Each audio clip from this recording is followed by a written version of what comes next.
하나님 감사합니다. 하나님께서 저희들의 오늘 발걸음을 예배당으로 이끌어 주셔서 주님 앞에 예배할 수 있도록 도와주심을 감사합니다. 부족하고 연약한 저희들 한 주간의 삶을 되돌아봅니다. 정말 저희들이 구원받은 백성으로서 주님의 은혜 가운데 살아왔는지, 아니면 여전히 자신의 욕심과 욕망으로 지금 살아왔는지 생각해 봅니다. 여전히 우리는 부족합니다. 주님의 은혜가 아니고서는 우리가 주님 그 구원의 은혜 가운데 머물 수 없사오니 주님 도와주셔서 저희들이 이 땅에서 하나님께서 놀라운 축복으로 주신 그 하나님의 나라 안에서 살아갈 수 있는 귀한 구원받은 백성들이 될 수 있도록 도와주시옵소서. 오늘 말씀을 전하고 들을 때에 하나님, 우리가 어떻게 이 세상을 살아가야 될지를 알 수 있도록 도와주시며 주님께서 가르쳐주신 그 길 위에 저희들이 서서 그 길을 걸어갈 수 있도록 이끌어 주시옵소서. 감사함이 예수님의 이름으로 기도하였습니다. 아멘. 하나님의 말씀은 로마서 2장 17절에서 29절까지의 말씀입니다. 로마서 2장 17절에서 29절까지의 말씀. 제가 준 성경은 신약성경 242페이지에 있습니다. 로마서 2장 17절에서 29절까지의 말씀입니다. 제가 한 절, 여러분이 한 절 서로 교독을 하시고 마지막 29절을 우리 함께 읽도록 하겠습니다. 유대인이라 불리우는 내가 율법을 의지하며 하나님을 자랑하며 율법의 그 기준을 받아 하나님의 뜻을 알고 지극히 선한 것을 분간하며 맹인의 길을 인도하는 자요 어둠에 있는 자의 빛이여 율법에 있는 지식과 진리의 모본을 가진 자로서 어리석은 자에게 교사요 어린 아이 선생이라 스스로 믿으니 그러면 다른 사람을 가르치는 내가 내 자신을 가르치지 아니하느냐? 도둑질하지 말라. 선포하는 내가 도둑질하느냐? 가늠하지 말라 내가 가늠하느냐? 이상을 가지게 여기는 내가 심정 물건을 도둑질하느냐? 율법을 자랑하는 내가 율법을 범하로 하나님을 욕되게 하느냐? 기록된 바와 같이 하나님의 이름이 너희 때문에 이방인 중에서 그걸로 받는도다. 내가 만일 율법을 행하면 할례가 유익하나 만일 율법을 범하면 내 할례는 무할례가 되느니라. 그런즉 무할례자가 율법의 규례를 지키면 그 무할례를 할례와 같이 여길 것이 아니냐. 또한 본래 무할례자가 율법을 온전히 지키면 율법 조문과 할례를 가지고 율법을 범하는 너를 정죄하지 아니하겠느냐. 무릇 표면적 유대인이 아니요 표면적 육신의 할례가 아니니라. 함께 읽겠습니다. 오직 이면적 유대인이 유대인이며 할례는 마음에 할지니 영에 있고 율법 조문에 있지 아니하는 것이라. 그 칭찬이 사람에게서 나며 다만 하나님에게서니라. 아멘. 사람이 예수님을 믿어서 구원을 얻는 데 있어서 가장 중요한 것은 내가 죄인이란 사실을 아는 것, 깨닫는 것입니다. 이 죄인이란 사실을 깨닫는 것부터 우리의 구원이 시작이 된다라고 말씀드릴 수 있습니다. 그런데 문제는 스스로 사람들은 자신이 죄인이라는 사실을 깨닫기가 참으로 어렵습니다. 이 구원은 죄인이라는 사실을 깨닫는 것부터 시작되는데 사람은 스스로 자신이 죄인이라는 사실을 깨닫기가 매우 어렵습니다. 예수님의 공생애를 기록하고 있는 이 사복음서에서 예수님을 찾는 이 사람들을 크게 두 분류로 나눠 생각해 볼 수 있는데, 우선 예수님을 누가 찾았냐면 진리에 대한 열망과 진리를 찾고자 하는 사람들이 예수님을 찾았습니다. 요한복음 1장을 보시면 세례 요한을 쫓았던 제자들이 후에는 예수님과 함께하는 제자가 되기도 합니다. 그러니까 메시아를 기다리던 사람들, 진리에 대한 열망이 있던 사람들이 예수님을 찾은 거예요. 또한 누가복음 18장에 기록되어 있는 부자 청년도 영생에 대한 목마름으로 예수님을 찾았습니다. 무언가 자기 스스로 힘으로 할 수 없는 그 진리를 찾고자 하는 사람들이 예수님을 찾은 거죠. 하지만 진리에 대한 열망이 곧 구원을 얻는다는 것을 의미하지는 않습니다. 부자 청년은 영생에 대한 목마름으로 예수님을 찾았고 그분을 만났고 그분의 말씀을 들었지만 자신의 것을 버리지 못하고 왔던 길을 되돌아갔던 것을 저희들은 기억을 합니다. 아무튼 예수님을 찾는 사람들의 한 분류는 진리에 대한 열망이 있는 사람들이 예수님을 찾았어요. 그리고 다음으로는 예수님을 찾은 사람들이 어떤 사람들이냐? 바로 사회적으로 소외당하는 사람들이 예수님을 찾았습니다. 세리가 있었고 창녀가 있었고 병자가 있었고 이방인들이 이렇게 사회적으로 유대 사회에서 많은 것이 결핍된 사람들이 예수님을 찾았던 것이에요. 이 또한 그렇다고 해서 이 모두가 구원을 얻은 것은 아닙니다. 예수님을 찾긴 했지만 예수님을 만나 치유를 받고도 예전의 삶으로 돌아간 사람들이 수없이 많죠. 이렇게 스스로 진리를 찾을 수 없었던 사람들이 예수님을 찾았고 자신의 힘으로는 자신의 문제를 해결할 수 없었던 사람들이 예수님을 찾았고 예수님을 만났고 그분의 은혜를 얻게 되었습니다. 이렇듯 자신의 한계를 아는 사람들, 자신의 한계를 깨달은 사람들이 자신을 구원해 줄 구원자를 찾았고 그것이 바로 예수님이었던 거예요. 하지만 자신의 힘으로 할 수 있다라고 생각한 사람은 구원자를 필요로 하지 않았습니다. 자신이 할 수 있는데 굳이 나를 구원할 구원자를 찾을 필요가 없었던 것이죠. 그 사람들이 바로 대다수의 유대인들입니다.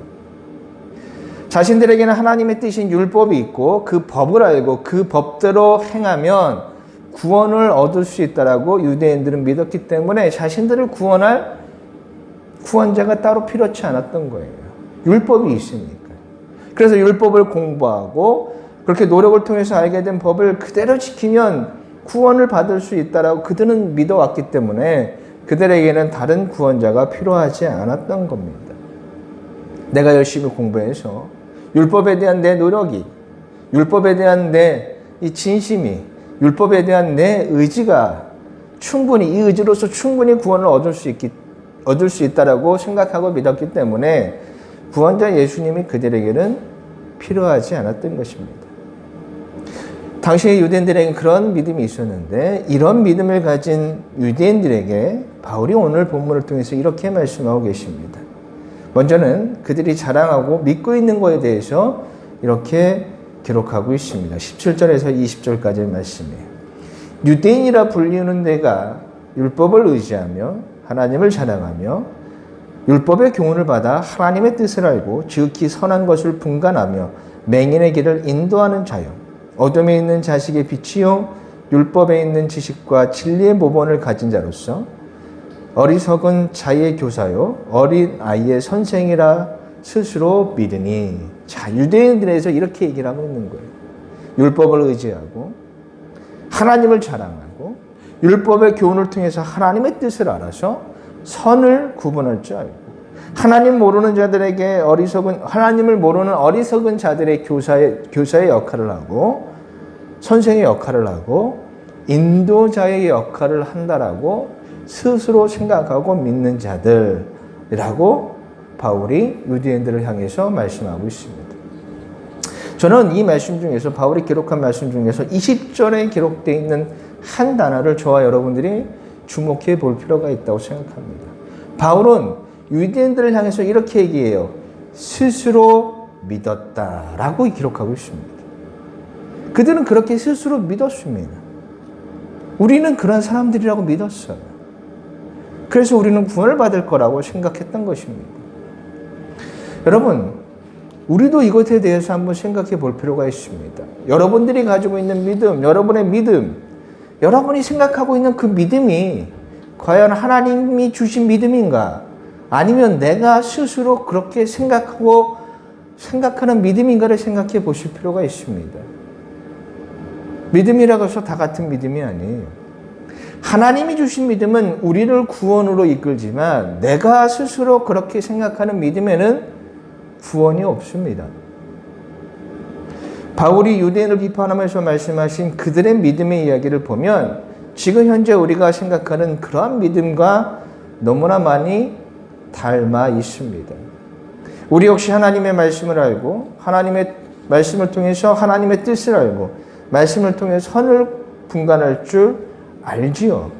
그리고 또 우리 역시 불신자에게 하나님의 말씀을 가르쳐주고 가르치는 인도자여 선생이고 교사입니다. 오늘 바울이 유대인들을 비판하는 유대인들의 모습과 너무나 닮아 있죠. 교회를 다니고 그리고 말씀을 듣고 말씀을 들으니 하나님의 말씀을 알겠지요. 또한 말씀을 들으니 무엇이 올바른 것인지를 구분할 줄 알 것입니다. 그리고 말씀을 통해서 불신자에게 말씀을 선포하는 선생이고 교사요 그들을 길을 인도하는 그리스도인이 저와 여러분인 거예요. 하지만 여러분, 우리가 기록할 것은 이러한 것들, 이러한 모습들이 과연 우리가 하나님이 주신 믿음으로 얻은 구원을 받았다라는 증거로 삼을 수 있을까라는 것은 또 다른 문제인 거예요. 바울이 오늘 유대인들을 이제 고발을 하기 시작합니다. 그것이 21절부터 23절까지의 말씀입니다. 우리 한번 읽어보도록 하겠습니다. 시작. 그러면 다른 사람을 가르치는 내가 내 자신을 가르치지 않느냐? 도둑질하지 말라 선포하는 내가 도둑질하느냐? 간음하지 말라 말하는 내가 간음하느냐? 우상을 가증히 여기는 내가 신전 물건을 도둑질하느냐? 율법을 차느냐? 율법을 범함으로 하나님을 욕되게 하느냐? 바울이 이제 오늘 고발을 해요. 너희들 그렇게 믿고 있는 그 율법에 대해서 한번 생각해보자 라고 말하면서 너희들이 율법을 의지하고 자랑하고 율법을 가르치는 선생이라고 말하면서 어찌 너희들은 도둑질을 하고 간음을 하는지를 지금 고발하고 있어요. 왜 너희들이 가르쳐주는 대로 행하지 않느냐라고 이야기하고 있어요. 율법을 가지고 있는 것이 중요한 것이 아니라 율법을 행하여야지만 되는데 너희들은 가르친 대로 행하지 않는다라고 얘기를 합니다. 이에 이 바울의 고발에 유대인들이 이렇게 대답할 거예요. 언제 우리가 도둑질을 했고 언제 우리가 간음했는지를 물을 수 있습니다. 우리는 말씀에 따라 남의 것을 빼앗지 않았고 우리는 말씀에 따라서 간음하지 않았고 우리는 말씀에 따라 도둑질하지 않았는데 어찌 너 바울은 우리를 도둑질했다고 얘기하고 간음했다고 얘기하고 왜 남의 것을 빼앗았다라고 얘기하는지 모르겠다라고 답할 수 있을 거예요. 분명히 그렇습니다. 유대인들은 말씀에 따라 남의 것을 빼앗지 않았어요. 그리고 유대인들은 말씀에 따라 간음하지 않았어요. 분명히 그렇게 살려고 노력했습니다. 그런데 바울은 지금 그렇게 했다라고 이야기하고 있습니다. 그 이유가 무엇일까요? 예수님께서 하신 말씀을 우리가 증거로 제시할 수가 있습니다. 누가복음 12장 1절 말씀입니다. 그동안 무리 수만 명이 모여 서로 바필 만큼 되었더니 예수께서 먼저 제자들에게 말씀하여 이르시되 바리새인들의 누룩 곧 외식을 주의하라. 아멘. 예수님께서 오늘 바리새인의 외식을 주의하라고 말씀하고 계세요. 외식, 여러분 무슨 뜻이죠? 보통 우리가 외식하면 집이 아닌 밖에서 음식을 사 먹는 것들을 외식으로 생각하는데 국어사전을 찾아보니까 그 뜻을 이렇게 풀이하고 있습니다. 겉만 보기 좋게 꾸미어 드러낸다 라는 뜻을 가지고 있어요. 우리가 이렇게 정확한 국어사전의 뜻을 알지 못해도 성경에 대한 지식을 어느 정도 갖고 있는 분들은 이 외식이라는 예수님께서 말씀하신 이 외식에 대한 의미를 분명히 알고 있을 겁니다. 맞습니다. 분명히 유대인들은 남의 것을 빼앗지 않았고 간음하지 않았어요. 그럼에도 불구하고 예수님은 그들을 향해 외식하는 자들이라고 말씀하고 있어요. 루터는요, 이 외식이라는 단어를 그가 쓴 로마저 주석에서 이렇게 표현하고 있습니다. 문자 그대로 법을 지켰다라고 하면서 이것이 외식이다라고 표현하고 있습니다. 문자 그대로 그들은 도둑질을 하지 않았어요. 사진하지 않았고 거짓말을 하지 않았습니다. 문자 그대로 그들은 법을 지켰고 하지 말라는 걸 하지 않았습니다. 하라는 것을 하였습니다. 그러면 어떤 사람은 그렇게 질문할 수 있어요. 하지 않으면 되는 거 아니냐라고 생각할 수 있겠죠. 그것이 왜 외식인가? 하지 말라고 해서 하지 않았으니 그게 무슨 외식인가? 라고 생각할 수 있는데 그럼 이것이 왜 외식인지를 우리가 한번 생각해 볼 필요가 있습니다. 여러분, 사람을 직접 우리가 해하지 않으면 세상의 법으로 볼 때는 그것은 살인이 아닙니다. 우리가 살아가는 세상의 법에서는 그것이 살인으로 인정받기 어려운 거예요. 그런데 하나님의 법은 달라요.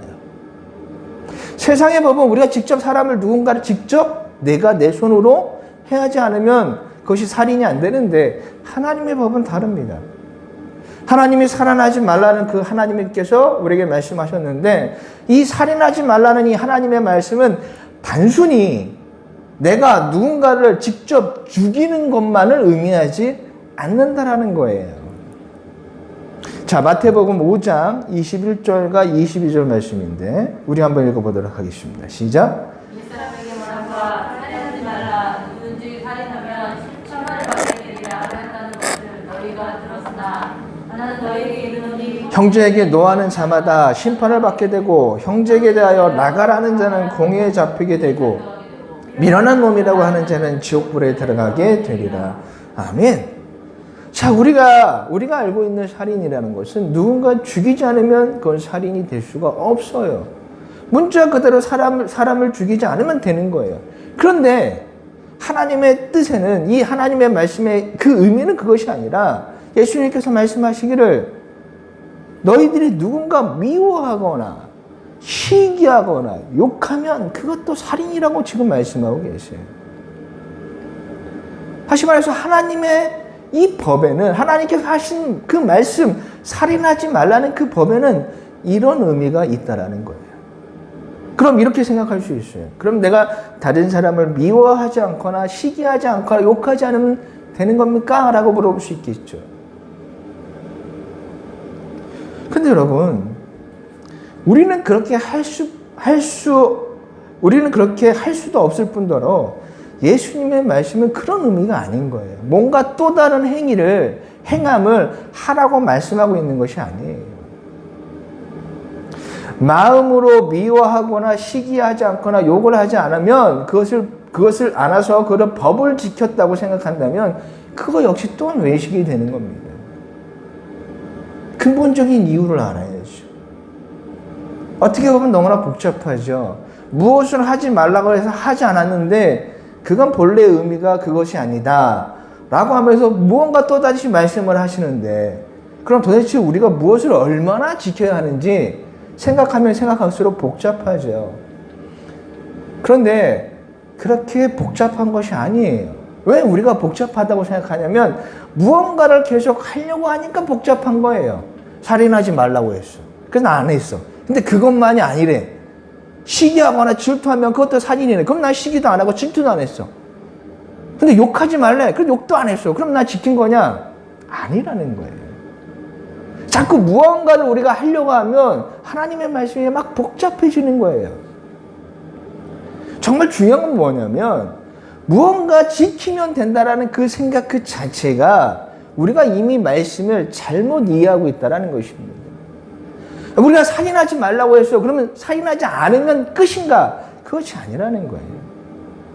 우리는요, 하나님께서 우리에게 무언가 말씀을 하셨더라면 왜 이런 말씀을 하셨는지, 하나님의 뜻, 하나님께서 이렇게 하신 말씀, 이런 말씀을 하신 그분의 의도가 무엇인지 그것을 아는 것이 우리 신앙의 출발이에요. 뭔가 하나 행하면 그걸로 땡!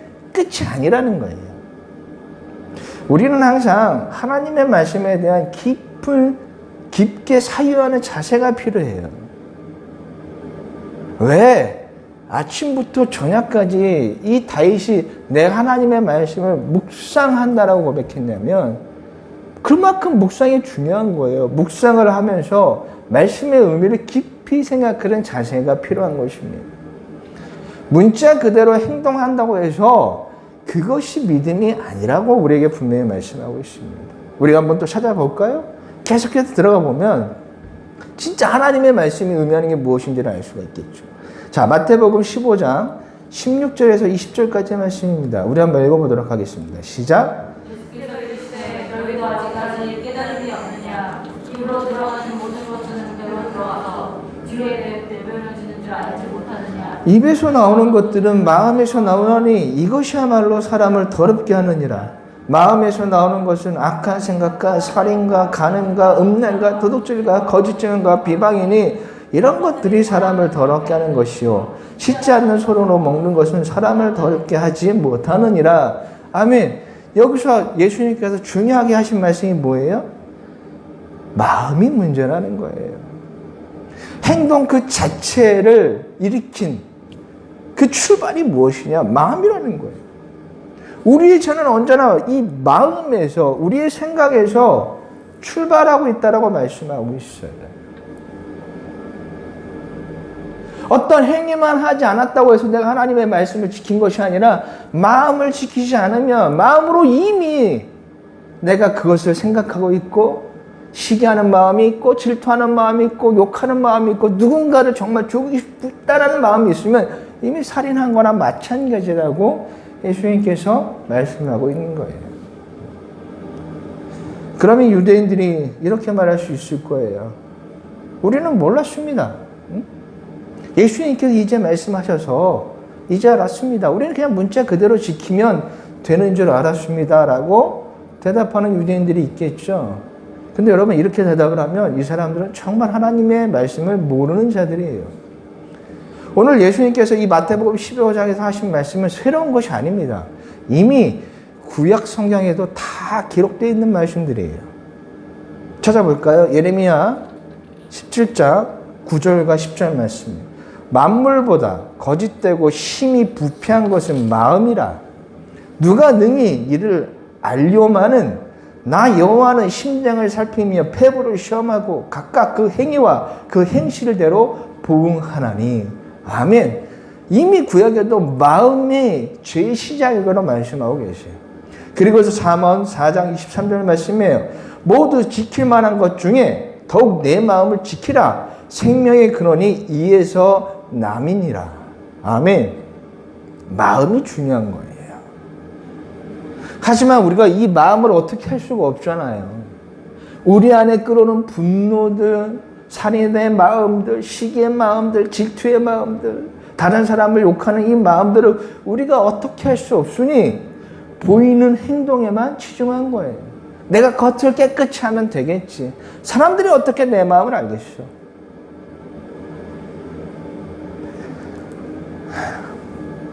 그러면 이렇게 생각할 수 있을 거예요. 그럼 이렇게 복잡하게 설명하고 있는지. 복잡하게 생각하면 복잡하겠지만 우리가 진짜 말씀의 근본 원리를 알면 복잡한 것이 아니에요. 하나님의 말씀은 다 연결이 되어 있습니다. 그래서 야고보 기자는 이렇게 말씀을 기록하고 있죠. 야고보서 2장 10절 말씀에 누구든지 온 율법을 지키다가 그 하나를 범하면 모두 범한 자가 되나니. 아멘. 말씀은 다 연결이 되어 있습니다. 살인하지 말라는 이 말씀은 단순히 누군가를 해치지 않으면 된다라는 말씀이 아니라 근본적으로 하나님의 말씀은 다 연결이 되어 있으니 생각하고 또 생각하고 생각하면 그 말씀이 무엇을 의미하는지를 알 수 있죠. 무엇을 의미해요? 사랑하라는 말씀과 연결이 되는 거예요. 그래서 율법을 크게 두 가지로 생각하면 하나님 사랑, 이웃 사랑이라고 말씀하고 있잖아요. 살인하지 말라는 건 단순히 누군가를 해치지 말라는 것이 아니라 이웃을 사랑하기에 살인하지 않는 거예요. 이웃을 사랑하기 시기하지 않는 것이고 이웃을 사랑하기에 미워하지 않는 거예요.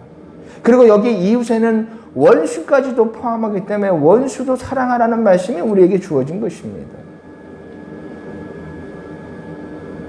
근데 유대인들이 이런 의미를 몰랐을까요? 아닙니다. 그들도 알고 있어요. 그래서 예수님이 율법이 무엇이라고 생각하느냐라는 질문에 율법학자가 뭐라고 대답합니까? 율법은 하나님을 사랑하는 것이고 이웃을 내 몸과 같이 사랑하는 것입니다. 라고 대답하는 거예요. 누가복음 10장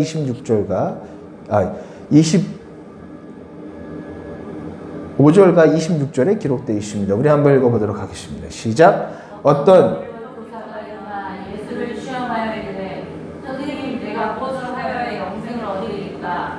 예수께서 이르시되 율법에 무엇이라 기록되었으며 네가 어떻게 읽느냐. 대답하여 이르되 내 마음을 다하며 목숨을 다하며 힘을 다하며 뜻을 다하여 주 너희 하나님을 사랑하고 또한 내 이웃을 내 자신과 같이 사랑하라 하였나이다. 알고 있습니다. 말씀의 의미를 모르는 것이 아니라 알고 있어요. 그런데 어렵잖아요. 모든 하나님의 말씀이 다 연결되어 있다는 사실. 살인하지 말라는 것이 근본적으로는 사랑하라는 말씀으로 연결되어 있다는 사실을 알고 있어요. 그런데 너무 힘들잖아요. 그렇게 하기엔 너무 힘든 거예요. 근본, 본래 의미까지 따져가면서 말씀을 지키기에는 우리 스스로가 할 수 없다라는 걸 압니다. 그러니까 어떻게 해요? 할 수 있는 법들을 막 만들어내는 겁니다. 그래서 살인하지 말라는 그 문자 그대로 지키면 율법을 지킨 것으로 스스로 타협하고 결정을 내리고 행동하는 것입니다. 할 수 없는데 하려고 하니까 할 수 있는 방법들을 찾아낸 거죠. 그러면서 스스로 만족하는 거예요. 율법에 대한 이러한 행함들이 곧 우리가 율법을 지킨 것이고, 그리고 이 행함을 통해서 우리는 구원을 얻을 것이다라고 그들 스스로가 생각하고 믿었던 겁니다. 바울이 오늘 본문 말씀 20절에서 말씀하고 있는 것이 바로 그거예요. 그들은 그렇게 할 수 없는 것들을 할 수 있다라고 생각하고 지키면서 이것이 곧 믿음이라고 스스로 믿었다라고 말씀하고 있어요. 오늘 본문에서 바울이 유대인들의 믿음을 고발하는 내용이 바로 이런 것입니다. 할 수 없는데 할 수 있다라고 말하는데 왜 할 수 없는지를 내가 설명을 할게 라고 말하는 것이 바로 오늘 본문 말씀입니다. 그럼 우리 이런 로마서 본문 말씀을 통해서 우리 무엇을 배울 수 있을까요? 우리가 유대인의 외식을 모르는 것도 아니고 우리가 율법을 의지하는 유대인의 사람들도 아닌데 그럼 본문을 통해서 과연 우리가 무엇을 생각할 수 있을까요? 제가 설교 서두에서 이렇게 얘기를 했습니다. 저와 여러분이 가지고 있는 그 믿음이 과연 하나님이 우리에게 선물로 주신 믿음인가? 아니면 우리 스스로가 그렇게 생각하는 믿음인가에 대한 이야기를 잠시 이야기를 한 적이 있습니다. 기억나시죠? 바로 이 부분이에요. 오늘 우리가 본문을 통해 생각할 것이 바로 이 점입니다. 유대인들은 자신이 지키는 율법의 행함을 통해서 자신들이 믿음이 있다라고 생각을 했어요. 우린 이렇게 율법을 잘 알고 있지 않느냐? 우린 이렇게 율법을 잘 지키고 있지 않느냐?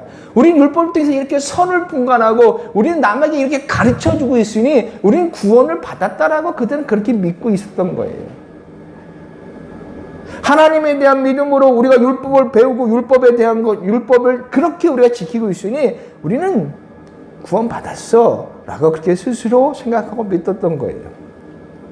율법에 대한 생각, 율법에 대한 의지, 그리고 행함이 곧 그들에게 믿음이었던 것이죠. 그럼 우리의 믿음은 무엇입니까? 여러분은 내가 믿음이 있다는 것을 어떻게 증명하시겠습니까? 무엇을 여러분 증명하고 계세요? 여러분 믿습니까? 여러분 구원받았습니까? 라는 질문에 여러분들은 무엇을 가지고 난 이런 증거가 있어 라고 말씀하시겠습니까? 대부분 이렇게 얘기하겠죠. 나는 하나님을 알아. 하나님의 말씀을 알고 예수님을 알고 십자가를 알고 십자가의 복음을 알고 그래서 난 교회를 다니고 말씀을 배웠고 말씀을 가르치고 교회 안에서 헌신하고 말씀대로 살아가니까 그것이 믿음이 아니면 무엇이겠어? 그것이 구원의 은혜가 아니면 무엇이겠어? 라고 할 수 있겠죠. 네, 맞습니다. 믿음을 가지고 구원을 얻으면 우리의 삶에 나타나는 변화의 모습들이 이런 것들인 것은 사실입니다. 하지만 겉으로 드러나는 이런 모습이 과연 진짜일까? 생각해 봐야 할 필요가 있어요. 유대인들의 그 율법에 대한 생각이 과연 진짜일까? 오늘 바울이 고발하는 것처럼 여러분이 여러분 자신에게 한번 고발해 보세요. 혹시 유대인처럼 외식, 문자 그대로의 내가 신앙생활을 하고 있는 것은 아닐까? 구원을 모른 채 구원의 은혜를 흉내내고 있는 것은 아닐까? 저와 여러분들이 생각해 보셔야 합니다. 교회를 다니니까 난 구원받은 사람이야? 하나님의 말씀을 하니까 구원받은 사람이야? 예수님의 십자가의 복음을 아니까 구원받은 사람이야?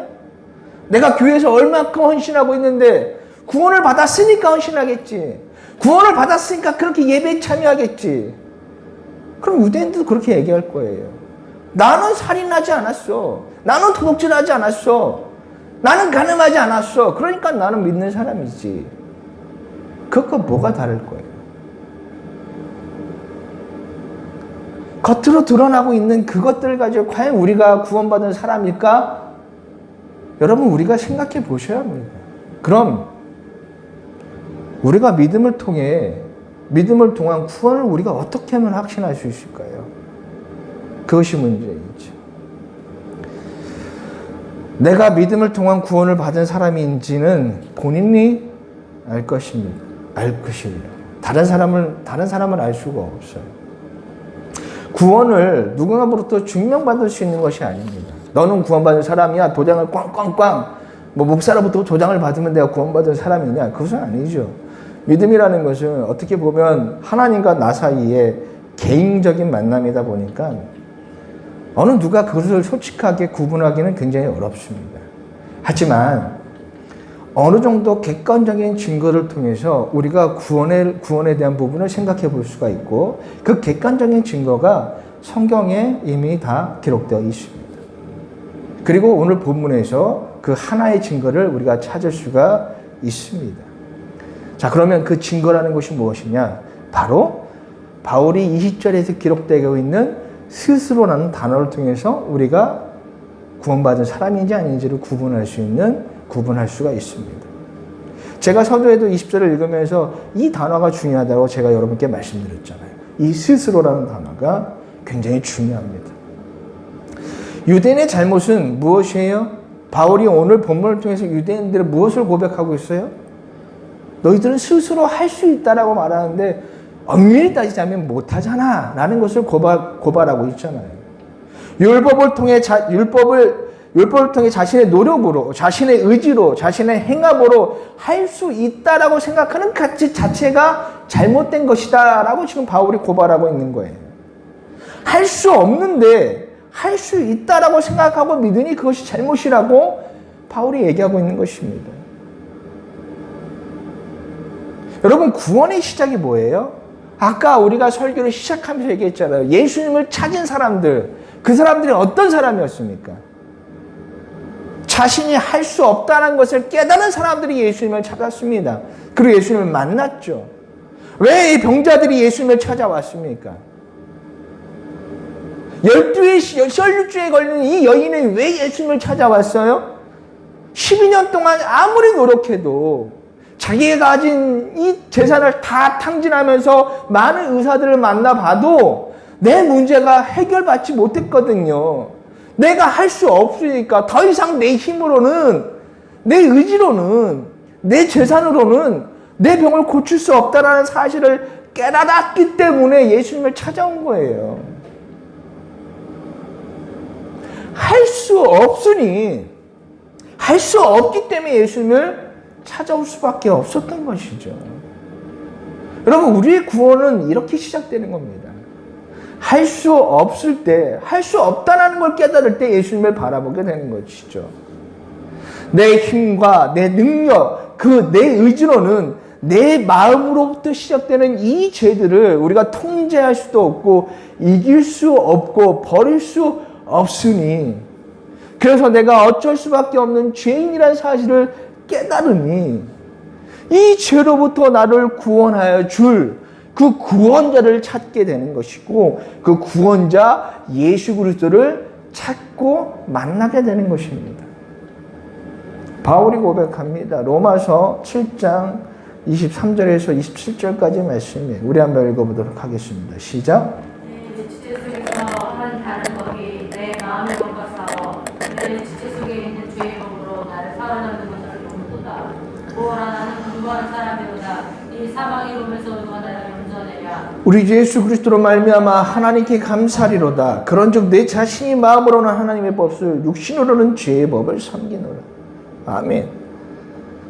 바울이 고백하면 뭔 고백해요? 나의 마음 속에서 시작되는 죄를 나는 이길 수 없다. 아무리 내 능력으로, 아무리 내가 해도 안 되더라. 근데 그것을 깨닫는 순간 그 문제를 해결해 줄 구원자가 있었으니 하나님께서 보내주신 그분의 아들 예수 그리스도다.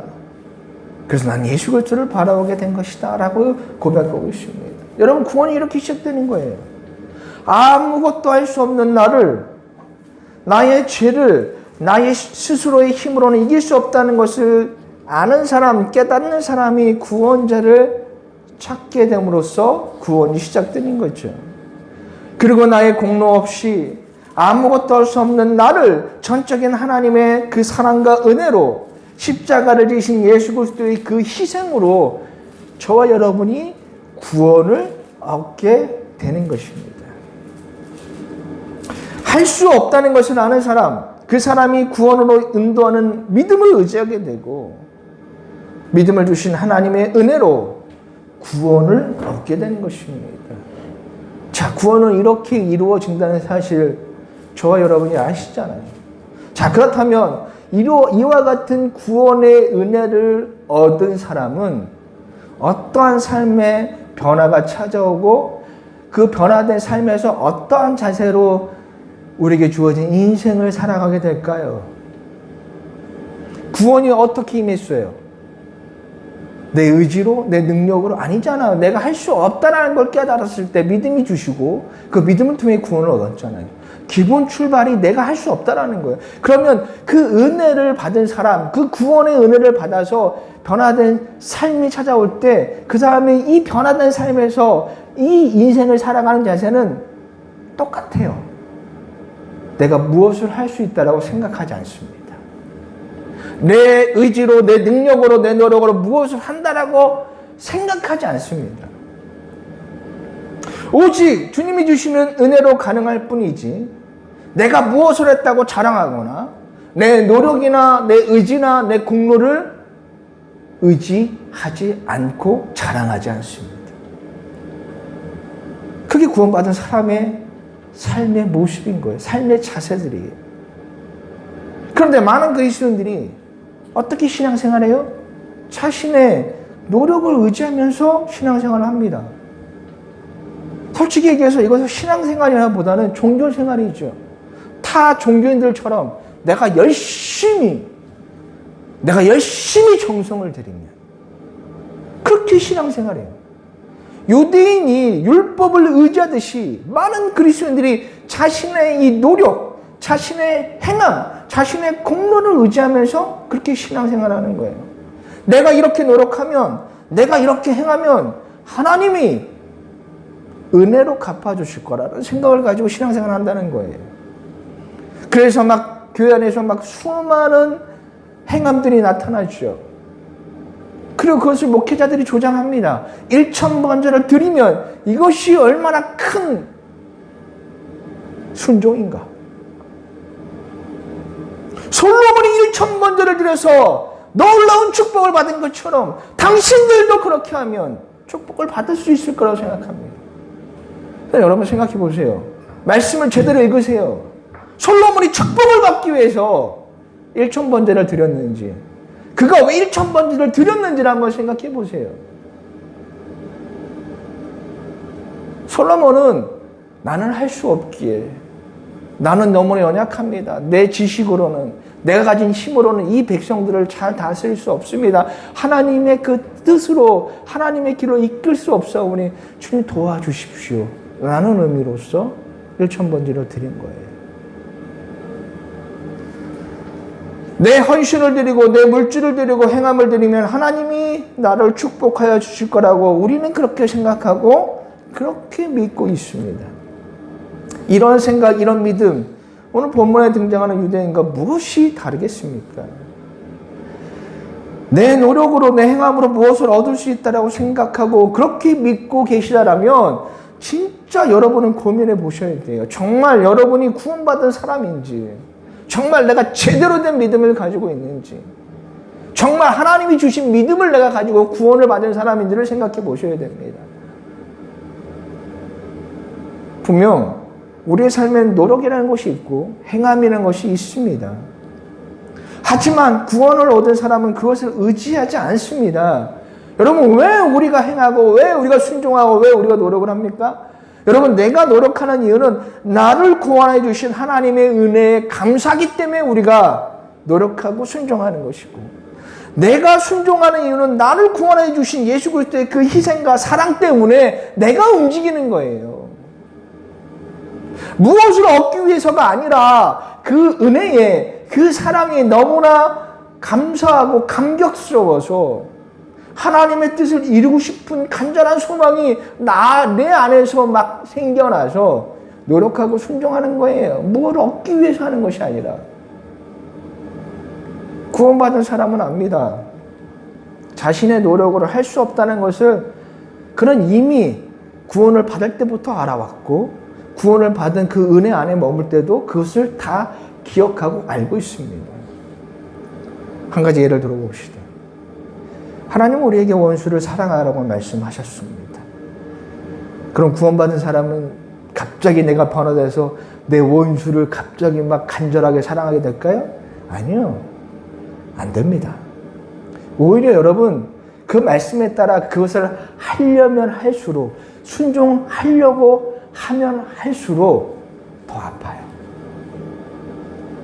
더 슬픕니다. 그리고 더 고통스럽습니다. 그것이 하나님의 뜻이기에 그 말씀에 순종하고 싶은데 안 돼요. 왜요? 내 안에 있는 그 감정들, 그 원수로부터 받은 그 감정과 상처와 내가 받은 고통이 나를 너무나 힘들게 하거든요. 머리로는 알겠어요. 하나님의 말씀에 순종해야 되니까 원수를 사랑해야겠죠. 그래서 하려고 하는데 내 안에 그 받은 상처들이 계속 나를 힘들게 아프게 해요. 그래서 하면 할수록 아프고 고통스럽고 힘들어요. 그래서 우는 거예요. 하나님이 사랑하라고 말씀하셔서 하고 싶고 순종하고 싶은데 하나님 내가 그 사람을 사랑하려면 하면 할수록 내가 받은 상처, 내가 받은 고통, 나에게 있는 이 분노의 감정으로 할 수가 없습니다. 너무 아파요. 그러면서 할 수 없다라고 무엇을 합니까? 애통하면서 울겠지요. 너무 힘들어서 울 수밖에 없어요. 그러면 어떻게 될까요? 이때 하나님의 위로가 그에게 찾아오는 거예요. 마태복음 5장 4절 말씀입니다. 우리 한번 읽어보도록 하겠습니다. 시작. 애통하는 자는 복이 있나니 그들이 위로를 받을 것이며. 하고 싶은데 하지만 또 다른 마음은 하고 싶지 않아서 너무 힘들어서 하고 싶지 않아서 하나님 앞에 무릎을 꿇고 하나님 하고 싶지 않아요. 하려고 하는데도 안 돼요. 라고 애통하며 울 때에 그 순간 하나님의 위로가 그를 찾아오는 거예요. 하나님의 은혜가 그에게 임하는 것입니다. 바울이 고백을 하죠. 빌립보서 4장 12절과 13절 말씀입니다. 나는 비천에 처할 줄 알고 풍부에 처할 줄도 알아. 모든 일 곧 배부름과 배고픔과 풍부와 궁핍에도 처할 줄 아는 일체의 비결을 배우노라. 내게 능력 주시는 자 안에서 내가 모든 것을 할 수 있느니라. 아멘. 여러분 이거 짧은 구절이니까 이것이 그냥 내가 뭐 하나님의 은혜를 얻으면 갑자기 내가 천하무적이 되는 것처럼 생각한다면 큰 오산입니다. 배고프면 아파요. 배고파서 아파 본 적 있습니까? 먹을 것이 없어서 배고픔에 고통당해 본 적 있어요? 배고픔에 울고 사람들에게 억압당해서 비천에 울고 가진 것이 아무것도 없어서 궁핍에 힘들어서 아무것도 할 수 없다라고 괴로워 울며 부르짖을 때에 그런 사람에게 하나님의 위로가 찾아와서 나를 위로해 주시고 그 위로를 통해서 내가 아닌 하나님이 그것을 이길 수 있도록 만들어 주시는 은혜를 경험했기에 바울이 이런 고백을 하는 거예요. 내가 한다고, 내가 할 수 있다고 생각하며 내 노력으로 보답을 받는 것이라고 신앙생활이라고 생각하신다면 절대로 이 바울의 고백을 이해하실 수 없습니다. 경험하실 수도 없고 그러면 정말 내가 구원받은 사람일까를 생각해 보시기 바랍니다. 직접 사람을 살인하지 않았다고 해서 그것이 말씀을 온전히 지킨 것이 아니에요. 사랑하는 것까지 이룰 때 우리가 말씀을 온전히 지키는 것인데 저와 여러분은 할 수가 없잖아요. 어떤 목사님이 우리가 이 땅에서 천국을 경험할 수 없다는 이야기를 했습니다. 저는 이야기를 들으면서 과연 이 사람이 말씀을 알고 하나님의 말씀을 올바로 가르치는 목사일까?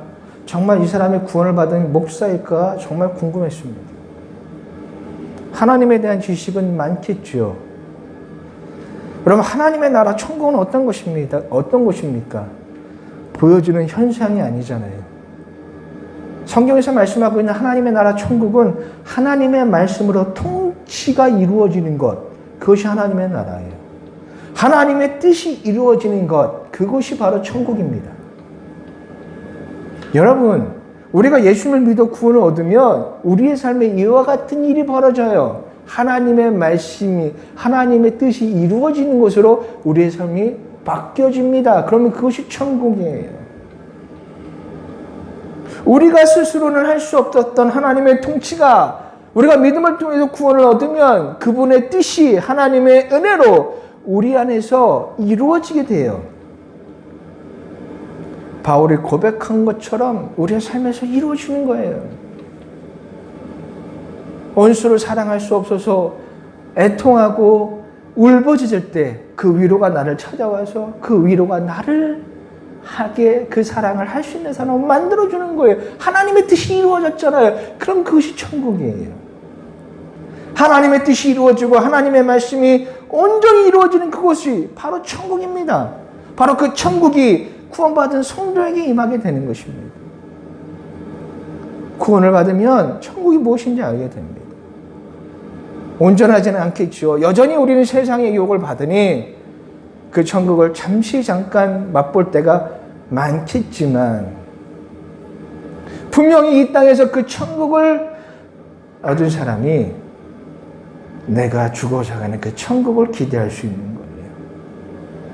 그 천국은 나의 힘으로 내 노력을 이루어진 것이 아닙니다. 오직 하나님의 은혜로 가능한 것입니다.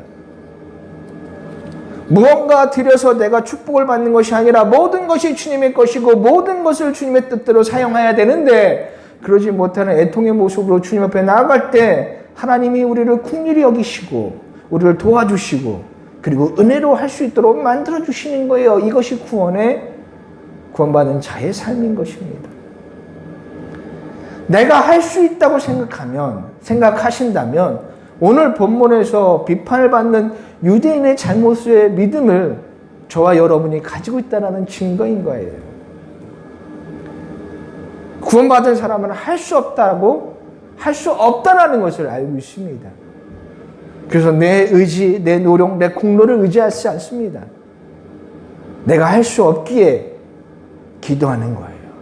기도를 주신 이유가 그것이고 내가 할 수 없기에 예수님이 우리에게 성령님을 보내주신 거예요. 사랑하는 성도 여러분, 구원이 없는 가운데 우리의 신앙생활은 무언가를 하려는 노력으로 가득 차 있습니다. 이렇게 하면 하나님이 감동하실까? 내가 더 노력하면, 내가 더 드리면, 내가 더 희생하면, 헌신하면, 내가 더 많은 예배에 참여하고, 내가 더 많은 물질을 드리고, 내가 그 안에 더 많은 희생과 헌신을 하고, 내가 직분을 얻으면, 집사가 되고 장로가 되고 목사가 되면 하나님이 기뻐하셔서 나에게 축복을 주실까? 그렇게 많이들 생각하는데 그런 신앙생활 너무나 힘들고 지치고 피곤합니다. 우리는 지금까지 너무나 오랜 시간 동안 그렇게 피곤한 신앙생활을 해왔어요. 그러니 그 안에 감사가 있겠어요? 뭔가 즐거움이 있겠어요? 뭔가 만족이 있겠습니까? 없지요. 타락한 인간의 본성은 만족이 없습니다. 가지면 가질수록 더 하고 싶죠.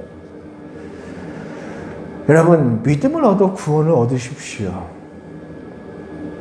구원을 얻으면 우리가 자유롭게 됩니다. 그리고 그 구원을 얻는 그 출발은 내 자신을 보는 것인데 내가 할 수 없다는 걸 아는 것인데 우리 스스로는 깨닫기 어렵죠. 그래서 말씀을 보셔야 되는 거예요. 말씀을 통해 내 자신을 볼 줄 알아야 돼요. 할 수 없다는 것을 깨달아야 돼요. 나를 보십시오. 말씀은 우리의 민낯을 보게 만들 겁니다. 그리고 그 깨달음에서 구원자 예수를 보게 만듭니다. 그리고 내가 바라본 그분께서 우리를 구원으로 인도하여 주십니다. 진리가 너희를 자유롭게 하리라. 무언가 하려고 하는 그러한 부담감에서 우리가 해방이 되죠. 내가 뭔가를 해서 하나님을 감동시키려고 하는 그런 피곤한 신앙생활에서 우리가 자유롭게 되는 거예요. 한 주간 말씀을 통해서 나를 보시고 내 자신을 바라보시고 내가 어떤 사람인지를 깨닫고 그 말씀을 통해서 나를 자유롭게 하는 그 은혜를 하나님의 그 은혜를 경험하시고 살아가시는 귀한 한 주간이 되시기를 주님의 이름으로 축복합니다. 오늘 이 시간 말씀을 기억하면서 우리 함께 기도하는 시간 갖도록 하겠습니다.